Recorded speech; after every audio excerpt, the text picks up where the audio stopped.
This is UI Therapy, Episode 2. Cue the music.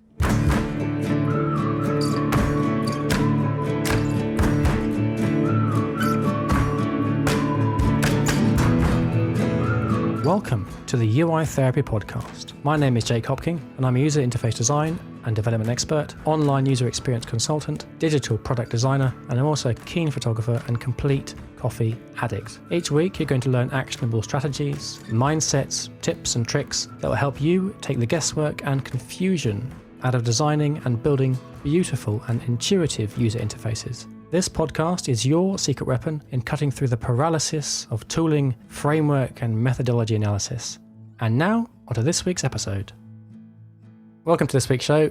Today we are interviewing Kingsley Hopking. He's my brother, and he's also a games designer, and he's a programmer as well, and he focuses mainly on user experience within games. Hello, bro. How's it going? Hello. How's it going? Well, by the way, this is my first ever interview on the podcast, so please forgive any kind of awkward silences and awkward sounds, basically. So I've got some, before we get started and get into more of your professional background and professional stuff, got some introductory questions that maybe we could, get the listeners up to speed on what you do and who you are and that kind of thing. Yeah, of course. All right, so maybe you can share a little bit with the audience about your background. Oh, yeah, sure. So I'm just about to graduate from a degree in games design. And that's it. That's all I am, unfortunately. I'm a game designer and games developer. That's literally all I am as a person, I guess. Where are you studying? I study at the University of the Arts London.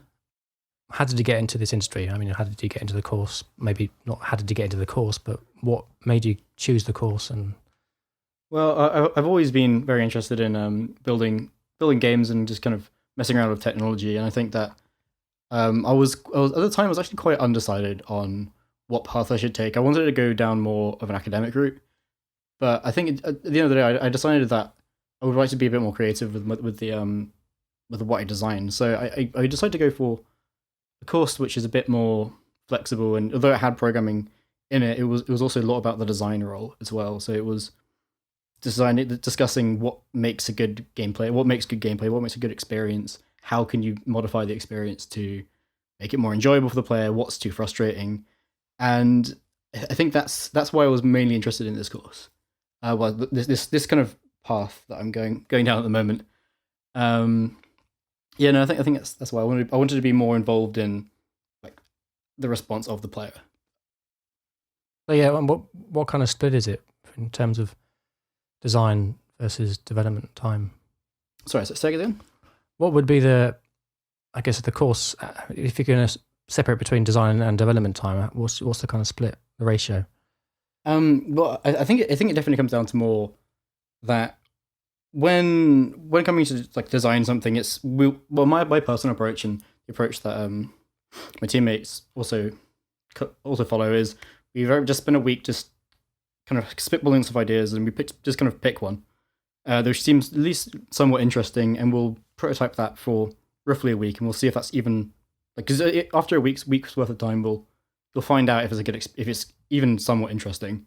And then once we've found out that if it has anything interesting about it, we'll kind of go back to the drawing board and kind of iterate on what parts were good, what parts were bad, and then we'll cut the fat, and then reapproach the project again completely from scratch, not anything again, and then we'll keep on doing that until we get to a state where we're quite happy with the product, and then we can actually start designing the game properly.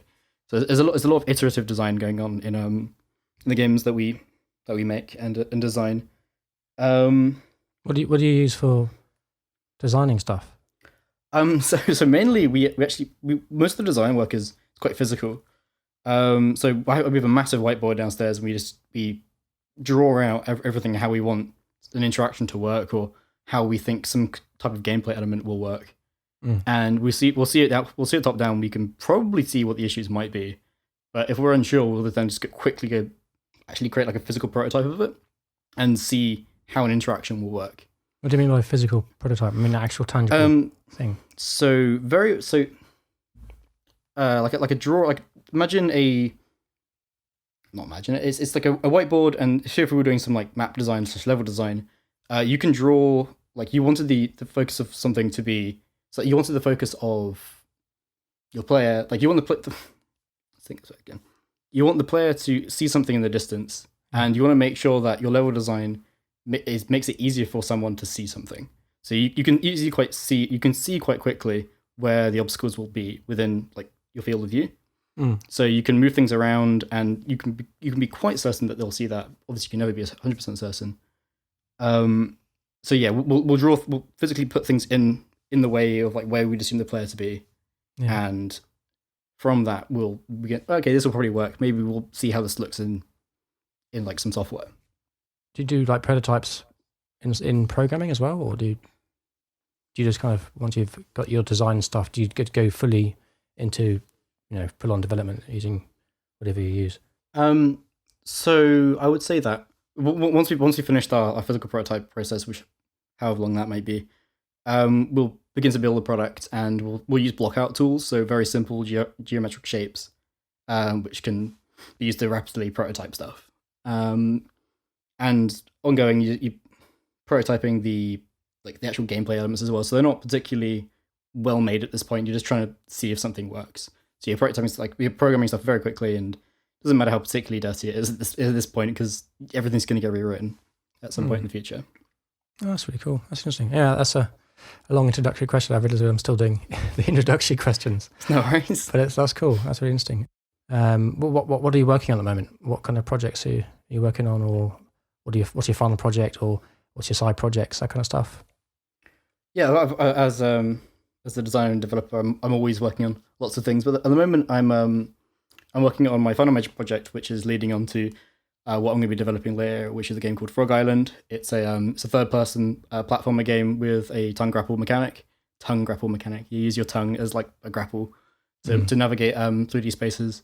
It's really cool. I love a little demo video on your Twitter, which I'll put in the show notes and stuff. But yeah, it's cool. You can I didn't know you've actually got a.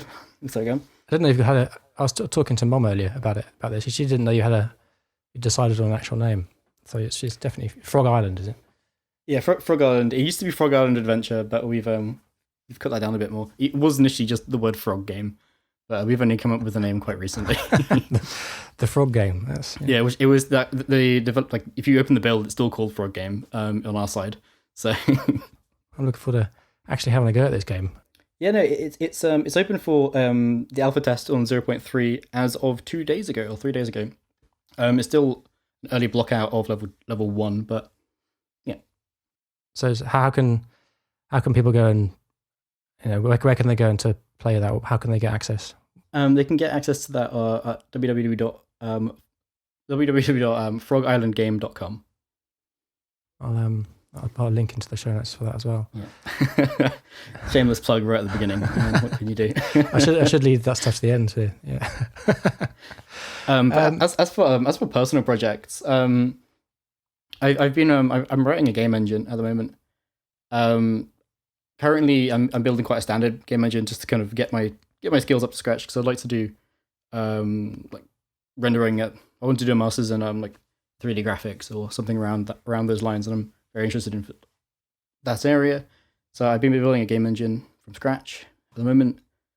I've got a couple different ideas for one. One is just a very standard game engine, which I can actually make real games in.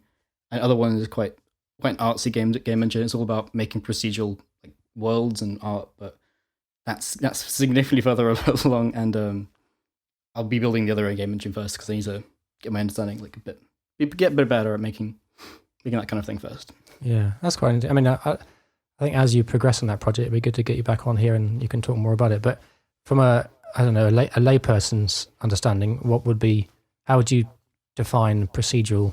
My goal from the project is to, I don't want it to be like, I want it to obviously be procedural, but I want it to be easily approachable from other people, so they can very quickly visualize what they're about to build with just some parameters that you can tweak. So it's going to be like a textureless like world, and I want people to create the art and the environments just via like maths, and yeah, mainly maths actually. But I want to make it easy for people to do that. So you'd have like a pretty extensive API which people can tap into and just generate stuff. And is that how it would be working? Or yeah, I want it to be a very visual process as well. So there are some good tools out there for making like shaders, which are like programs that run on the graphics card to make things look pretty on computers. So yeah, some really good shaders, like things like called like shader graph. And I want to make something that's a bit more approachable for someone who doesn't want to like use like assets that already exist. I want it to be just very very simple. Just press a button and then you can see the pretty thing happen. And I want to be dynamic enough that people can make very different things from each other. That's gonna be a pretty interesting project to follow. Actually, be interesting to see what people can do with it and to see it in action. I'm excited to use it as well. Yeah, I can imagine. So that finishes the introductory questions.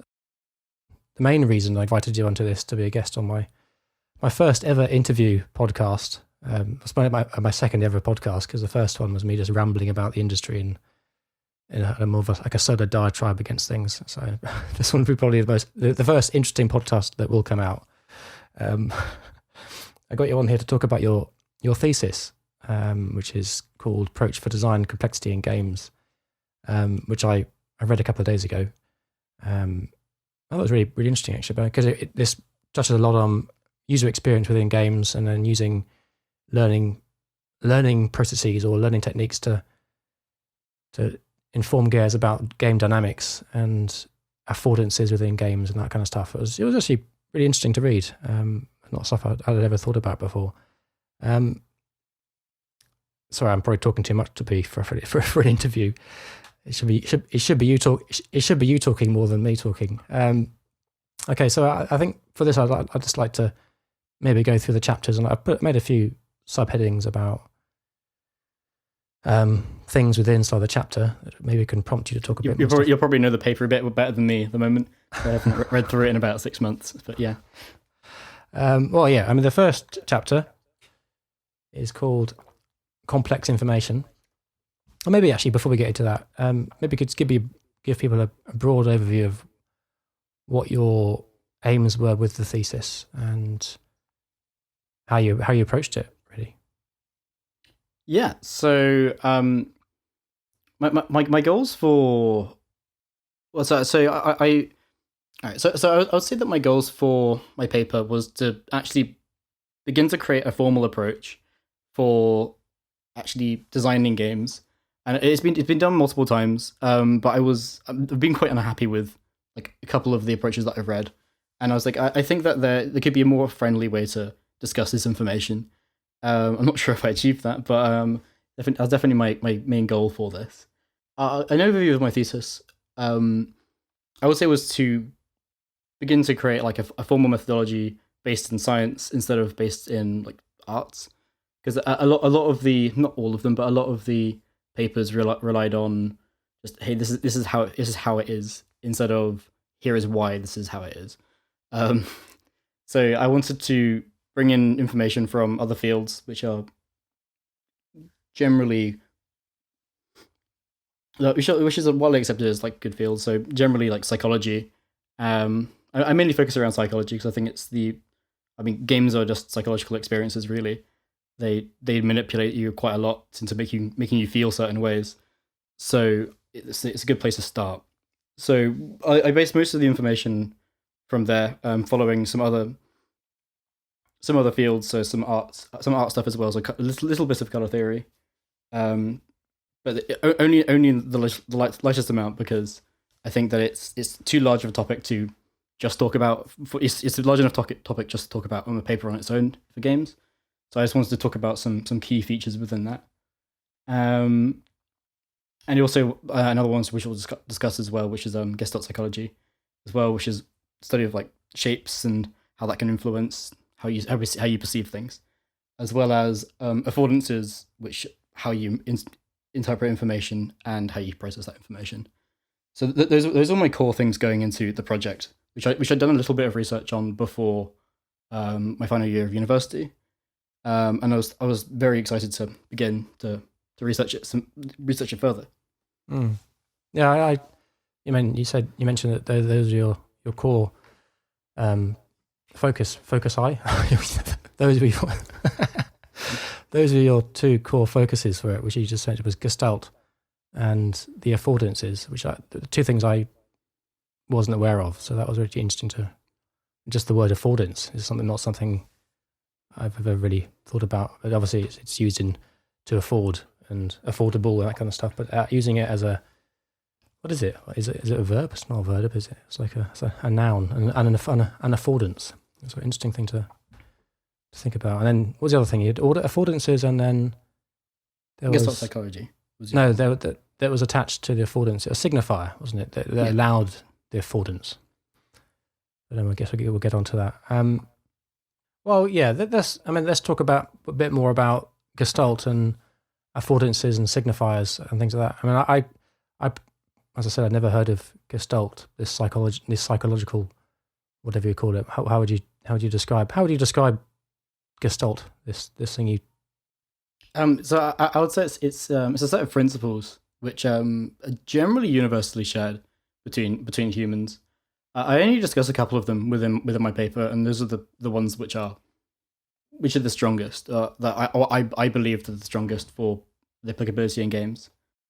So I discuss the first, not the first four. I discuss four of them, which I think are particularly strong in games because we see them quite a lot in games, which is like seeing things as groups of information,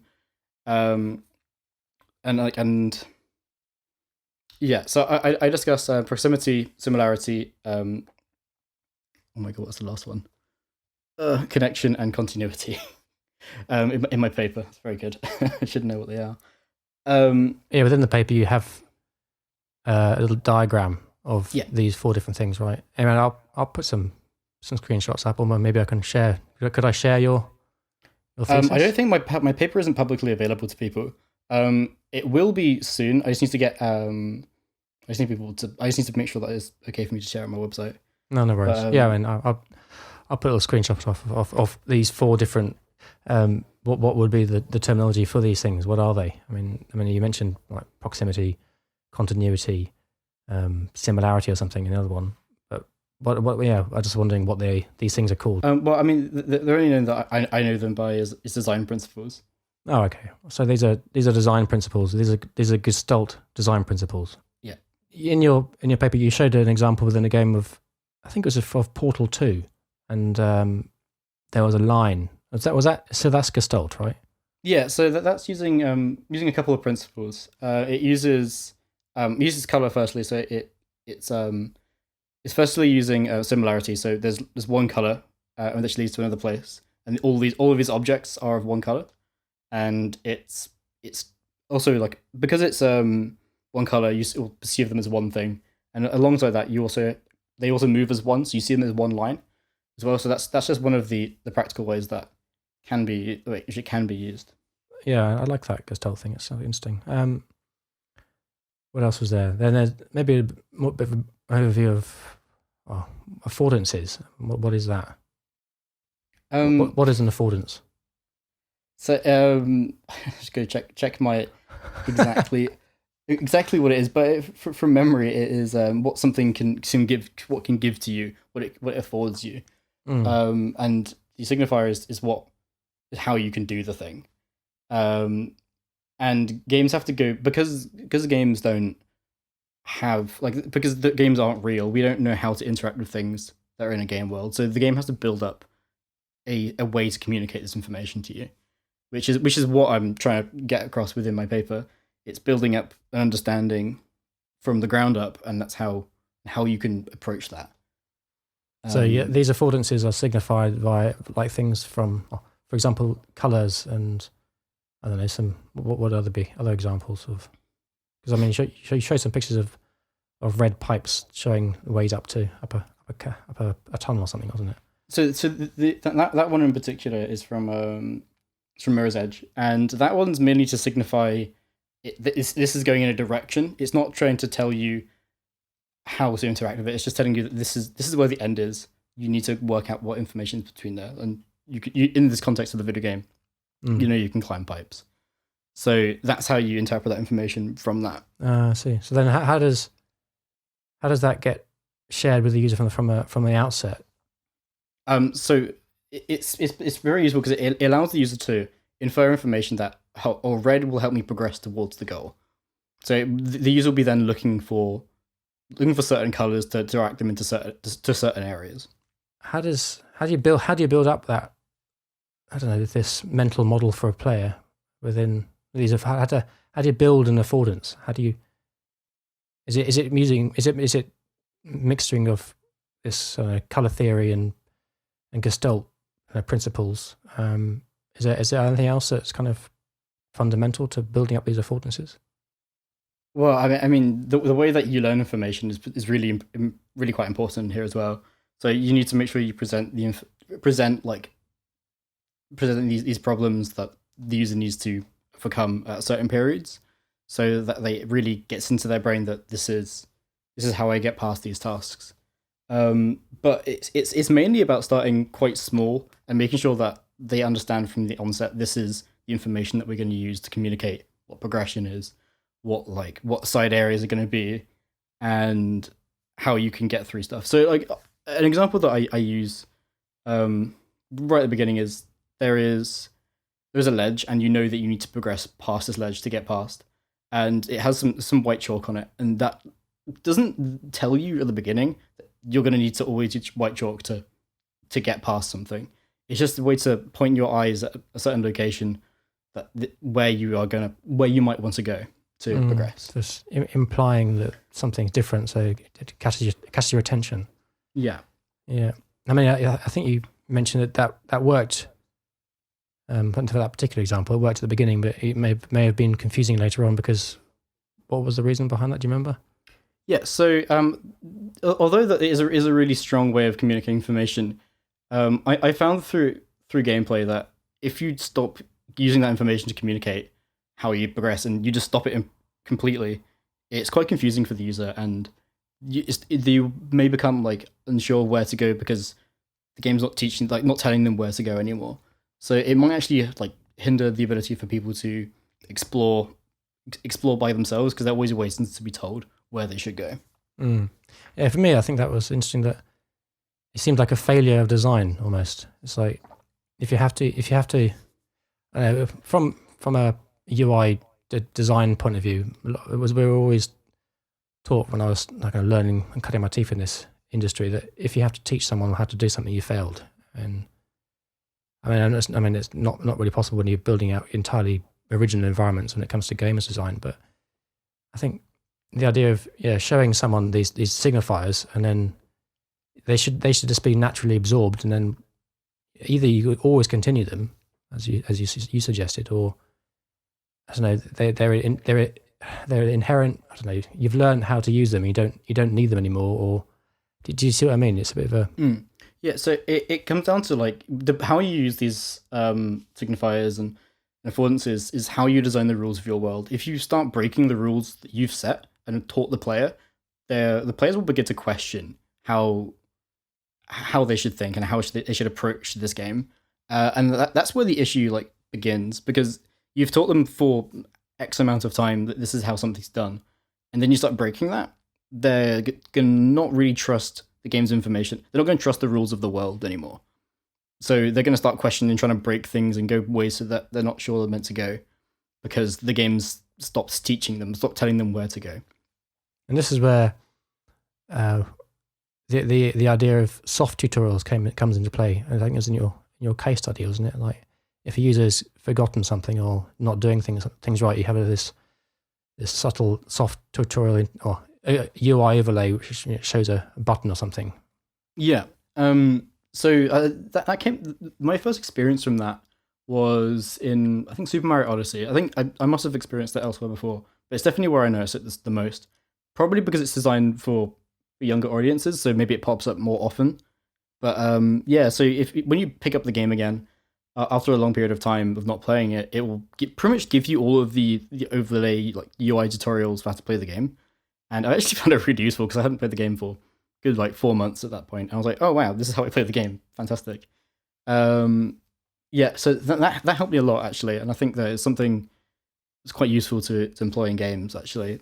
If you are tracking if when the users last like came online, which you should be tracking your users when just to make sure that your game design is better designed as well.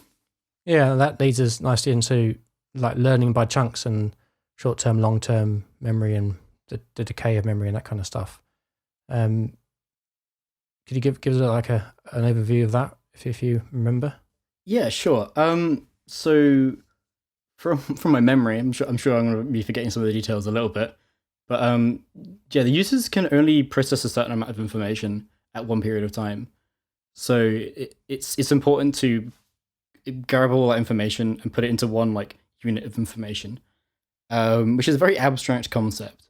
But humans do it all the time. Like my examples I'm looking right in front of me is my computer keyboard. There's lots of characters all over this keyboard, but if I just glance at it, I'm like, this is one keyboard. So this is one unit of information that I've abstracted down into a very like abstract concept of just one object. And it's about building that complexity up and also teaching it at the same time. So in making sure you space that teaching at useful intervals, which I can't remember the exact numbers on the intervals, but it's surprisingly like soon. I think it's like 20 minutes, 40 minutes, like one day.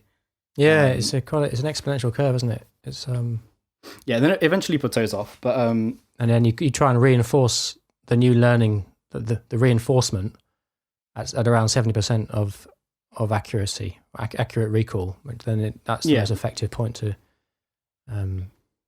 or to doing. I don't know what the word is. Burn it into your brain. I don't know. But you know, it's a foundation of the whole space repetition technique, isn't it? Yeah.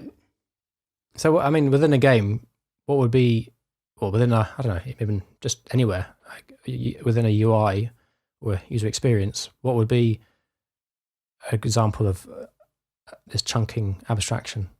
Yeah, I can only give an example from something I'm working on at the moment, and it's a bit difficult for me to say how well it's worked at the moment because our game is only roughly playtime's about half an hour, so we only get to do the second reinforcement.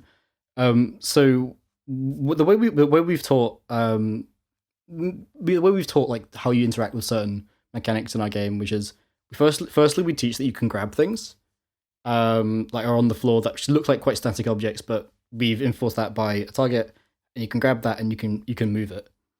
And from that, we later on, after you've done some more of the core mechanic, which is just generally swinging, we get to test this information if they've actually understood it or not. And we have a chest full of balls and then a target again. And obviously, you can't hit that target with your tongue. So the input information is, hey, I know I can pick up objects. Can I throw it at this thing? And then we reinforce again that later on in the next level, where we build another mechanic on top of each other, which is we build the ability to move an object which you can swing on. So that's combining two pieces of information into one chunk again. So surprisingly, the game that we're making is in some ways the test for my methodology. Hopefully, we'll see if it works. But yeah, so that's the way that we're approaching this at the moment in a real world like use case, and the aim is to kind of build up a base of all these mechanics and then teach them to a point where where you know all the mechanics and how they interact with each other, and they all work like together in one way. Yeah, and that's how we've done it in the game at the moment. If that answers your question. I think it does, yeah. And I'm just trying to think of how it can be used in other UI design, like web design or application design, and maybe we can explore at the end of going through your thesis. Yeah, I'd be happy to discuss that. Was there anything else that was important that you think that needs to be covered there? Well, I mean, it's the most important thing is about building complexity on top of each other, and it's something that we're still testing at the moment and see if it actually works. But it's about building information on top of each other and again and again. We don't know how far we can take that at the moment. In theory, I think I say in my paper, I think it's almost unlimited, but I think it's definitely a bit of an exaggeration. But yeah, we want to see how far and how complex an object can be before before everything starts becoming a bit hazy to the user. But I think that definitely comes down again to how often you're reteaching each core mechanic in each part. But yeah, I think that's the only thing I'd like to really cover on the end of that. I think I also, I think just reminding myself that at the beginning you talked about the human mind is only able to process and hold a certain amount of information at any one time. I think it's 5, isn't it? Give or take. 7 plus or minus 2, if I'm rightly, depending on the complexity of the information. Yeah. And what would, I don't know, what would be an example of something that would stretch that? What would be too complicated to hold 7 pieces of information? What kind of? A very easy example, which is, I'm always going to bring this back to games because it's of course, actually what I study. A good example of this, which stretches it almost exactly, is chess. You can break things down into a 3x3. The way that I think I discussed this in my paper. I'm not entirely sure. So professional, not all of them, but a lot of professional chess players, they break down the entire chessboard into 3x3 chunks of information. And then they know the set patterns for each of these situations that they could possibly be in, and that there is stretching just about the maximum of what a human can easily do, easily inverted commas, what's possible to do. Yeah, so it's about storing all those possible scenarios in your head and comparing them against what's currently on the board. And this is an example of chunking again. So is it? Yeah, it's an example of chunking and long term. This is actually chunking and storing long-term memory, which is solutions to, in this case, it would be like puzzle pieces. Right. Yeah, I think I struggle with this. I don't know. It's not the concept of 7 plus or minus 2. It's what is that? What is that 7? And it's like, I mean, if you keep abstracting these or keep chunking these up into more and more abstract pieces, then yeah, I think as you mentioned just a minute ago, you said potentially infinite. But how do you get there? Do you have to go through a process of short term to long term to permanent memory before you can, add a new abstraction on top of that chunk? I believe so. Yeah, I'm not entirely sure how long it takes for a user to actually be able to long term store the information before it can be retaught again. But yeah, pretty much exactly like that.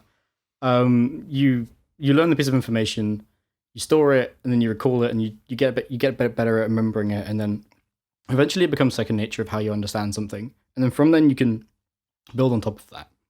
And then you can restart the process again of getting some more information, learning it, getting really good at remembering it, and then eventually you can build on top of that again. It's a very abstract concept, but it's quite an abstract concept, but it seems to be quite good at teaching people things.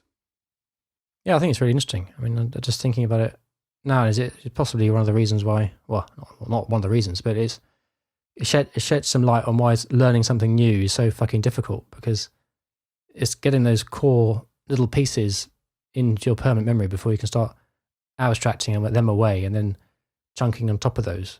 And that's why the first bit is so painful a lot of the time, right? Yeah, so this methodology is used a lot in language and teaching language, which is actually how I came across it first. Which is the example that I originally read was which was the chess example, and alongside that it gave a language example, which was we teach the sounds, and then we teach the symbols, and then we teach teaching very simple like words, and then we start building sentences on top of that, and that's where it initially comes from. So in theory, I hope that it's possible to abstract that kind of learning elsewhere, and that's what I'm attempting to do. So this isn't a standard technique for game dynamics or user experience within games. Is it something that you I don't know, you're not, maybe not. Are you pioneering this idea, or? Well, I mean, it's a big word to use. It's quite funny. I believed I was up until I read some papers, which is obviously the way it goes. There isn't too much too many papers out there which are related to this exact topic. But a UX designer named Celia Hodent, she actually released a fantastic book a couple of months just before I submitted my paper, which discusses all of these topics in a lot of detail. I expanded about a couple of other points here, which is about like less like UI UX. Yeah, no, she does a fantastic job at discussing pretty much all UX stuff. Her book is basically just a book of just UX in games, and it came out halfway through my dissertation. I was like, oh my god, I could have done with this at the beginning. So what was her name again? Celia Hodent. Celia Hodent. Cool. Hodent. Hodent. All right, I'll find her book and put a link up as well. Yeah, brilliant. Is there anything else there that is inside chunking and that kind of stuff that you want to talk about more? Because I think I've covered what I wanted to ask about that. Yeah, no, I think that's we've discussed like learning with chunks and or most of the information around that. I'm sure there's always some things that I've glossed over, but yeah.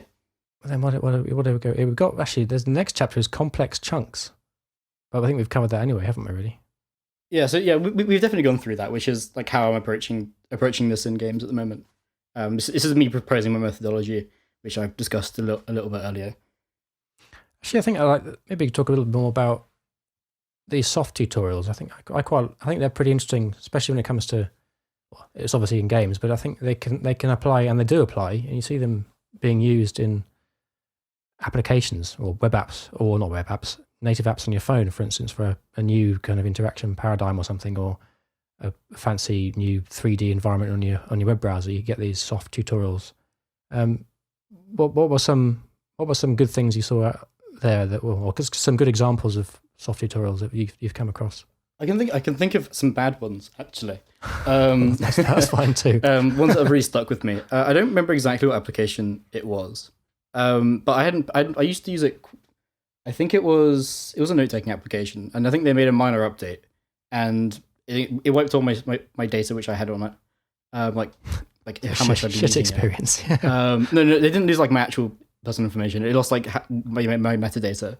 Oh, I see. But it gave me a tutorial of how to navigate through the entire website, which wasn't a tutorial. it was just highlighting. It didn't allow me to continue playing the game until I'd finished the game. It's funny. It didn't allow me to continue using the application until I'd clicked all the buttons which had been highlighted by dimming the rest of the screen. And I found that very infuriating actually, and it made me not want to use the application again. Ah, yeah, I know exactly what you mean. Yeah, sometimes you get into these applications web apps that just force you to fucking go through hoops, and it's like, I've already used the software. I'm a pro user. I've been using it for years, but because you've had to sign up with a new email for some new client or something, and they force you through this horrible cycle. I know exactly what you mean. Yeah, that's pretty awful.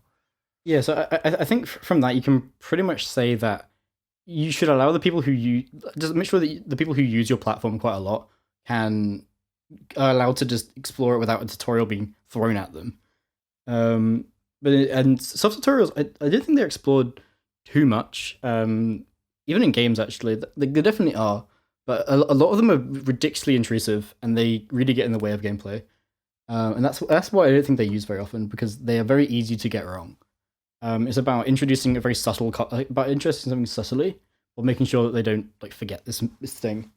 It's almost like meta UI or UX design. It's like these. It's like getting that right to then you can use it to actually inform UX UI within a game. So it's funny, interesting. Come on, it's very rare that I come across one on the internet or in an app that is actually of any benefit. I mean, maybe it's not. Maybe we're not really the target audience for this kind of thing. And I'm thinking about web apps and the internet and stuff like that, because I mean we're pretty proficient and used to it. Maybe it's more to do with, I don't know, older people or less experienced people. I don't know. Well, I think it comes down the issue with. I think it's very easy to know when something's gone wrong, because it's things you only see these tutorials and applications which break convention. And I think that's where it comes from. like I don't need a tutorial on a website which follows a standard convention for web. Although I'm sure that the one that they're pushing may actually be better, but it's more difficult for me to actually navigate whatever space they're trying to like sell to me, or actually whatever they're trying to do. And I think that's where it goes wrong, is just breaking convention. And again, it kind of comes back to what I'm saying a little bit, which is we've learned all these ways of interacting with the web. So you're not saying that you should always not saying you should always stick to exactly how it is, but people who do use your like applications a lot, like, it's quite annoying, and it's frustrating to come to a new website and it being completely crazy and completely different, which may be good for the workflow of that platform, but means it's difficult for people coming to that platform. Yeah, I mean, back in the early days of my career, I mean, there was almost every single website you went to was a different navigation paradigm or methodology, whatever. So it was a chaotic time, but I think because of that, everything is kind of intuitive for people who've been through it all, because we've seen it all and just used to it all. But for the people who are coming into it people who are older getting into it, these soft tutorials could be useful, perhaps. But yeah, I think that it's possible to.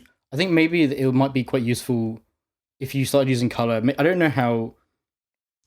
I think maybe it might be interesting to experiment with using color on your websites to bring attention to features that you don't want to like force in the face of the users. But maybe like, oh, this is a button I haven't seen before, and it's because it's completely different color from, well, not completely different, because that might look very garish, but it might be something that's slightly different from what you might expect from the website. So that might be able to lead you towards maybe clicking on that button and finding out what this is about. Yeah, that's a good one. Yeah, I think you could just use some subtle animation or some pulsating animation on these buttons or something. That'd be kind of a subtle enough a nod to gain some attention from the user without having these bloody essentially modal windows popping up and you have to click through. They do have to. I think you're right. They often are more harmful than they are beneficial. But I mean, I think it's like sometimes, as you mentioned in your case studies or whatever it was, these little soft tools, I think they can be quite useful. It's like you're showing it's in games. I think it's very useful because a little button pops up and it's not in the way, is it? And it's not interfering with your environment at all. Yeah. When I was reading it, I was just trying to think of how this could be used within apps or websites that would benefit the user. I couldn't really think of anything. So, great content. Well, I mean, I think it all comes back to like, you need to know who your user is as well. Like, it works really well in the case of like kid games, like children's games, because you know that the attention span for that kind of user is going to be quite low, so you know that you need to remind them quite a lot, and it's about knowing who it is who you're targeting. So I don't know how. So I don't work on a web tool. I don't know how much information you are allowed to know or you do know, but that might be something that could be design like targeted ads, not ads, but yeah, I understand. Yeah, targeted user experience for someone who's maybe is like an older person. They might need to actually increase the size of buttons which are useful to them, or maybe make them to stand out a bit more to someone who is maybe not so well versed in the web and they don't really mind if something is not beautiful or pristine and very corporate.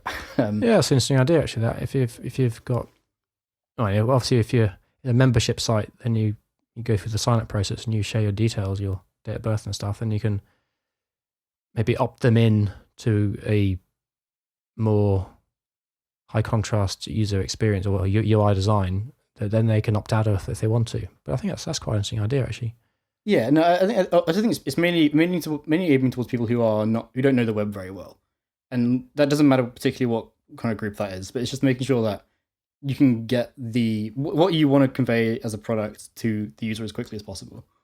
And at the end, it might just be designing something probably quite garish, but it also might kind of get a lot of people to kind of move away, because they might seem it as less trustworthy because it's a bit maybe too playful, or maybe it's trying to push something on you. I don't know. But whenever I see something, it's like the counter argument is whenever I see something, it's very much like big button, click me. It's like, wow, this is definitely where I'm getting something bad. So I mean, this is definitely like somewhere you want to make sure that like you keep trust to the user. Yeah, I mean, you could opt someone into this way of doing things. Or then you'd probably want a soft tutorial just to tell them that they can opt out of it. Yeah. Do you know?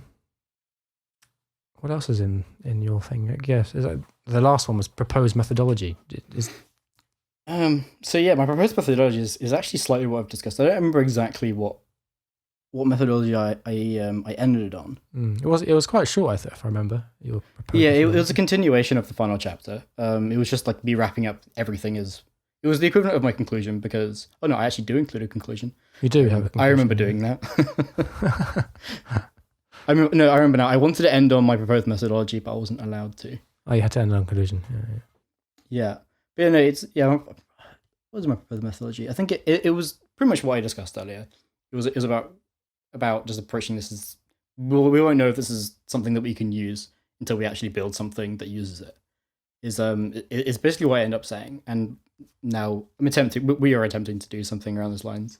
Have you had any user testing that can validate anything you've proposed or anything you've explored within your paper? Well, we can say that because obviously everyone opted in before they play the game. They agree to being tracked, and because it helps us design really easily, we can see where people die and where people find difficult and how much time people spend in certain areas. I think it's actually been that's been as equally as important to finding out where we've designed wrong as well. So it has been useful because we can see like where we've implemented these learning areas, and we can see that people aren't really getting stuck on them. But is that because it's easy to convey a piece of information, or is that because of the teaching methodology? Don't know. In fact, we have to probably ask someone. But even it'll only become more apparent as complexity builds. But currently, with I think it's working. It seems we've done a test on I think roughly 5,000 people now. 5,000. We've had 5,000 players on our first two levels. That's great. And yeah, so people don't seem to be getting stuck anywhere where we're implementing these pieces of learning, and like where you like assume how to interact with something due to a previous piece of information. Your whole memory, your whole chunking of information. Yeah, so it seems to be working, but I'm unsure because that's a similar convention to already exists, or it's being taught well. Unfortunately, we won't know, but as long as people are getting the results, that's positive. That's interesting. Then, on the flip side of that, what would failure look like in the game, other than just being lost? Major failure is people trying to brute force a solution, which is just very much just trying to blockhead your way through and just beat something just by like, you think you can do it, I'm just going to do it this way. And you can see in the case of our game, there's like the equivalent of like death boxes around like certain regions. So when you jump into it, you die, and you get a little node attached to where you died. So if we see a massive concentration of like one player or lots of players dying in one certain area, it's quite easy to see that they don't understand how this works, so they're trying to break the game so they can continue. I see. Or also that is where people log out, and if they spend a large amount of time in one region. So the high death rates, quick exit, or bounce rates, I guess, what do you call it? I don't know what you call it in games. Just what is that in games? We just have a tag which says how they exited the game. Yeah, we have it as like I think we have it as quit, as in like quit in game, and then we have like exit quit, and we have different tags depending on how people like quit the game. And so, where does all this data?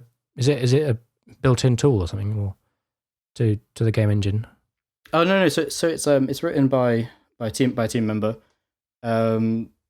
So we mainly wanted to know where people were failing in our games, and we would have actually probably not gone through with the situation actually. Like we would have probably not gone with this process if COVID hadn't happened, because we would be able to see in person how people are playing the game and where they're finding it difficult. Yeah. But because we can't go play test with people, usually we would play test with the people of in our small game, probably around about 20 people, and see how they play it and see where they ask them questions and where they went wrong, and just mainly just observe them. Just see how they approach things. We try our best to not influence how people approach the game, because it's basically useless data at that point, because we've taught them how to play. and we won't be there over their shoulder when they're playing the game at home. So Yeah, right. so yeah, so we really would have gone through this approach if COVID had happened, because we need to know how people are playing our game. But yeah, it's written by my colleague. It's just tracks very basic information, but it's because it's lots of basic information from lots of people, we can get useful information out of it. Yeah, it's really good actually. That's a good benefit of this. It's something you can. Is it kind of, I don't know, is it like a library that can be used anywhere, or is it kind of specifically tied? Currently we've got proprietary. It's all proprietary, but I think there are better packages out there. It's just this suits our needs very easily right now, and the packages that exist are very expensive. So like to get packages like £5,000, and then they create you some graphs, basically. And they're very useful graphs. You can get they're authenticated, and you can show them to publishers and like, hey, this is really useful information. And obviously they're a lot more thorough with the way that they look at the data. But we're looking at very simple stuff at the moment, so it's okay for our needs. But as our game expands and the team expands, I'm sure we'll need something that's a bit more like fully fledged. Sounds like that particular aspect of the industry is ripe for disruption, because you look at the web when it comes to analytics and tracking, it's just there's no need to pay for anything really. It's just all completely for free. I'm sure there are some good like free solutions out there. It was a lot easier for us to just do it ourselves and not have to worry about working with someone else's library and whatever their quirks were, and maybe it doesn't hit our needs exactly right now. How do we expand upon that? So we wanted to make sure that it was personally as flexible for what we need currently. Well, yeah, as I said, I'm looking forward to actually having a so on the website, what's it called? FrogIsland.com, you say? Or? Yeah, FrogIsland.com has a link to our itch page. Itch page. Itch.io. What is that? Yeah, if you type in Frog Island on itch.io, you can download it there. What is itch? Is that show my itch is an indie platform for sharing like quite small games. Our aim is to have like small, like a demo of our game as it progresses, but like limit the amount of content that's actually on there. So it's a public demo for people to try out. And once everything's ready, we're going to put the demo up on Steam. But that's a little bit further away at the moment because we want to make sure our demo is a bit more well-rounded first. Can you talk about any of the? I don't know. No, you can't. You can't. No worries. Well, maybe next time we can talk about that. I can't talk about a lot of stuff, unfortunately. No, that's cool. That's cool. So yeah, who can play the game? Is it still just Windows, or have you got any? Unfortunately, it is currently just Windows, but it is quite easy to get a macOS build out. We just haven't done it yet because my MacBook isn't quite strong enough to actually play it at a reasonable frame. But we've done some performance stuff recently, so maybe it does run. I haven't tested it in a good couple of months. Yeah, I'll release. So there's gonna be a new release in the next week or so, and yeah, I'll say it'll be out for all platforms: macOS, Linux, and Windows. Is there a plan for a web version, or is that too much? So currently, no. Mainly due to data tracking. It does run acceptably well, but not to the standard that I would say is what I want people to experience when they play it. And I guess if you're going down the Steam route, you're not going to be wanting to have a web version anyway, right? Well, I mean, I'm always happy for there to be a public demo for people to play, and any demo that's as accessible as possible is fantastic. So yeah, there will always be like a very free, easy version to play. Is there any, for those who haven't got the right platform, then is there anywhere they can go and see an example of gameplay, like a video or something? Yeah, so you can definitely go to our Twitter, which is Frog Island Game.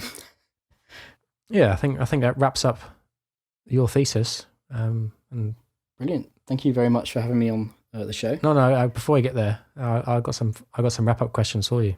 Oh no, I'm scared. So, if you could change one aspect of UI design or development in your industry, what would it be and why? Wow, that's a very big question. It's very interesting. What would I like to change about the games industry in UI and UX? Well, yeah, UI design and development. I mean, yeah, it can be at UX as well. Yeah. I think the main one I can think about is I'm a really it actually goes back to what we were saying a little bit earlier on. I really dislike pop-ups in games. Like UI pop-ups which tell you something and then pause the gameplay. Because it really breaks immersion for me in games. So I think that's the thing I'd like to say. I like very much like to be gone in games and replace with something a little less intrusive. Yeah, big pop-ups in games.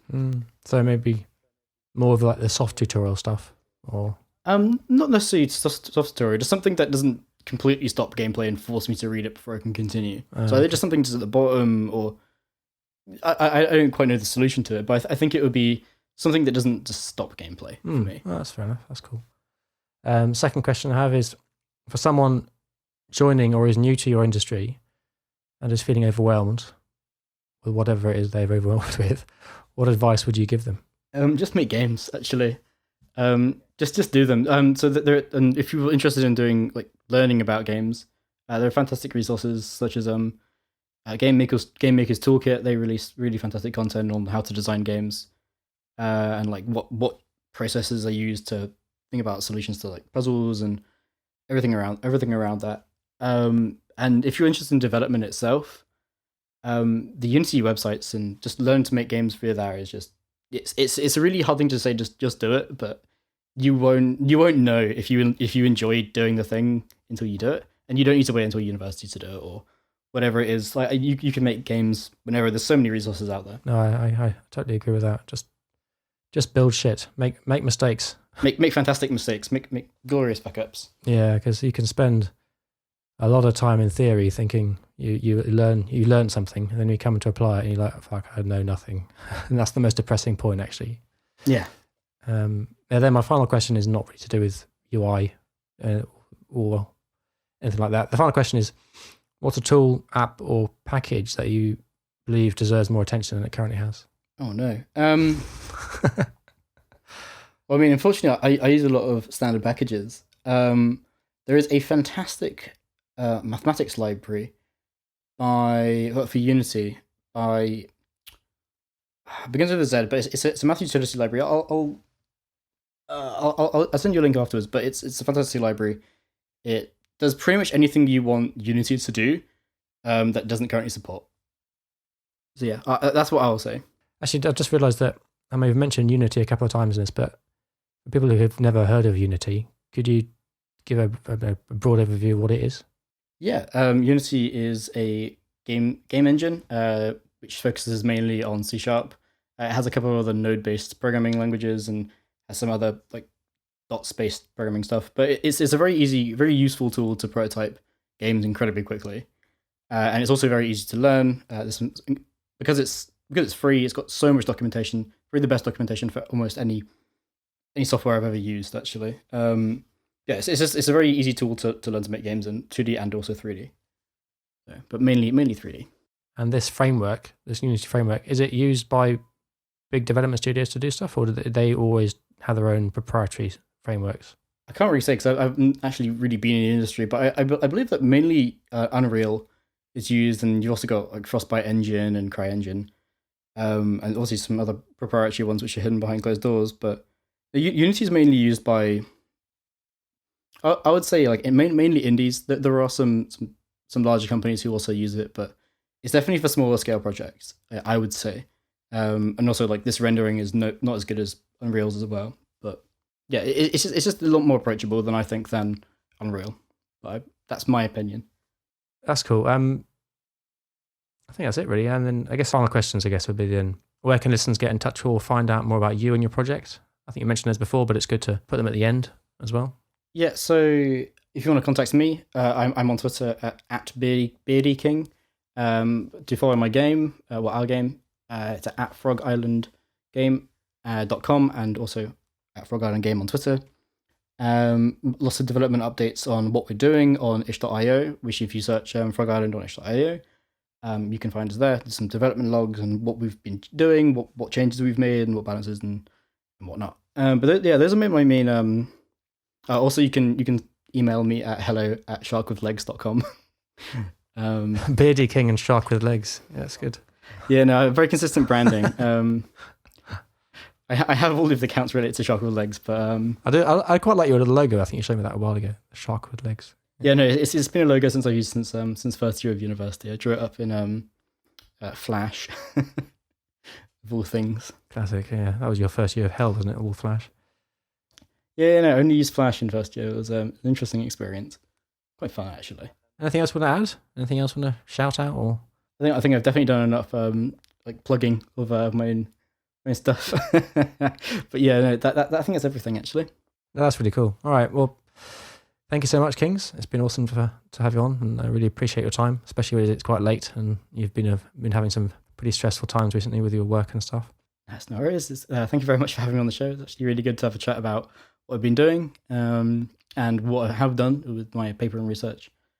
It's nice to have a discussion about it and maybe discuss it in the context of maybe web UI and whatnot like that. Thanks again, and we'll definitely get you back on. And maybe you can be my regular guest because no one else wants to talk to me.